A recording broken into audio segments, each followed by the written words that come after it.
Anushka posting चली गई। अब तो सभी पोस्टिंग जा रहे हैं अपन। हाँ बेटा वो कल चले गए वो लोग, घर खाली हो गया देखो उनका। गंदा हो रहा है खाली में। मम्मा देखो झंडा मैं खा के लेके आती हूँ। ये घर खाली करके छोड़ गए वो लोग और झंडे को फेंक के चले गए। 15 अगस्त पे लगाया था उन्होंने। मैं एक बात बोलना चाहती हूँ, लोग अक्सर झंडा लगा लेते हैं और सारा दिन शाम तक उनके घर पे ही लगा रहता है।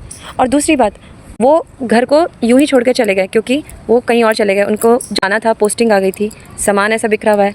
लेकिन इस झंडे को भी उन्होंने एक चीज़ की तरह, एक शो पीस की तरह बस फेंक दिया। अगर इनको नहीं ले मम्मा को पता है जो गार्ड सिक्योरिटी वगैरह होते हैं ना, वो 16 अगस्त की भी छुट्टी देते हैं। क्यों? क्योंकि देखो 15 अगस्त में जितने भी लोग अगर झंडा लहराते हैं तो 16 अगस्त को फेंक देते हैं, या फिर 15 अगस्त को ही फेंक देते हैं कोई लोग, तो उन्हें उठाने की ड्यूटी उन्हीं होती है, इसलिए वो 16 अगस्त की छुट्टी लेते हैं। अच्छा। और है ना, लोग गाड़ियों पे, साइकिल पे, बाइक्स पे झंडे लगाते हैं। कोई लोग उल्टे लगाते हैं, कोई सीधे लगाते हैं, और कोई लोग लगाते हैं तो उड़ जाता है, उन्हें पता भी नहीं चलता, तो उन्हें लगाना ही नहीं चाहिए। अगर इनको नहीं लेके जाना था तो कोई ऊंची जगह पे ऐसे लगा सकती थी। एक्चुअली क्या है ना, हमें इस झंडे की वैल्यू नहीं पता बेटा। लोग पता है क्या, टीवी में देखकर, गाने सुन करके बस इसे लगाने की, वो तो सोच लेते कि हम लगाएंगे 15 अगस्त से 26 जनवरी है, लेकिन इसकी वैल्यू हम नहीं करेंगे। ये हमारे देश का राष्ट्र चिन्ह है, सिंबल है, ठीक है।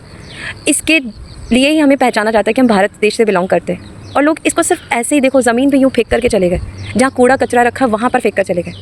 और शायद कोई और अभी कचरा उठाने आएगा, वो तो इसको डस्टबिन में फेंक देगा। ये जो अशोक चक्र बना है ना बेटा, ये अशोक चक्र इसको और वैल्यू दे देता है, ठीक है। ये 3 रंग तो रहते हैं, कई लोग इसको ड्रेस पे, साड़ी पे बनवाते हैं, लेकिन जहाँ अशोक चक्र आ जाता है तो वो तिरंगा बन जाता है और हम उसे यूँ ही फेंक देते हैं। कोई देश का अच्छा नागरिक होगा और अगर वो कचरा उठाने वाला होगा तो उसे फेंकेगा नहीं, वो कहीं जगह पे टांग देगा। इतनी समझ नहीं है ना लोगों में बेटा, जो पढ़े लिखे एजुकेटेड लोग ही ऐसी हरकतें कर रहे हैं, तो कोई कचरा उठाने वाला या कोई कूड़ा उठाने वाला इतना दिमाग क्यों लगाएगा। मैं आप सबको ये बताना चाहती हूँ कि ऐसा हमने कई बार देखा है, कई लोग झंडा फेंक देते हैं।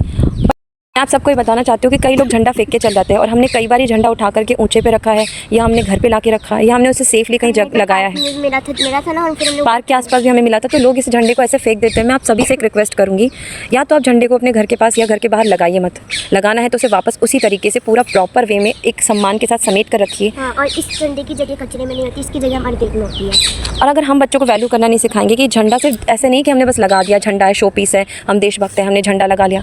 आप झंडा नहीं लगाएंगे तो भी देशभक्ति कहलाएंगे। हम लोग नहीं लगाते, हमारे घर पे हमने झंडा नहीं लगाया, हमने बस 2 बार लगाया था। तो इसीलिए मैं आपसे बोलना चाहती हूँ कि अगर लगाएं तो इसको समेट के रखें, और शाम तक झंडा लगा रहता है, शाम को सूर्यास्त के बाद झंडा लगना भी नहीं चाहिए।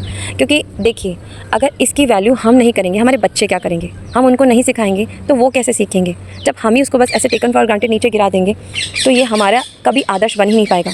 दूसरे देशों में इस पर फाइन होता है, इस पर जुर्माना होता है, इस पर सज़ा होती है, लेकिन हमारे देश पर हर चीज़ को एक टेकन फॉर ग्रांटेड लिया जाता है।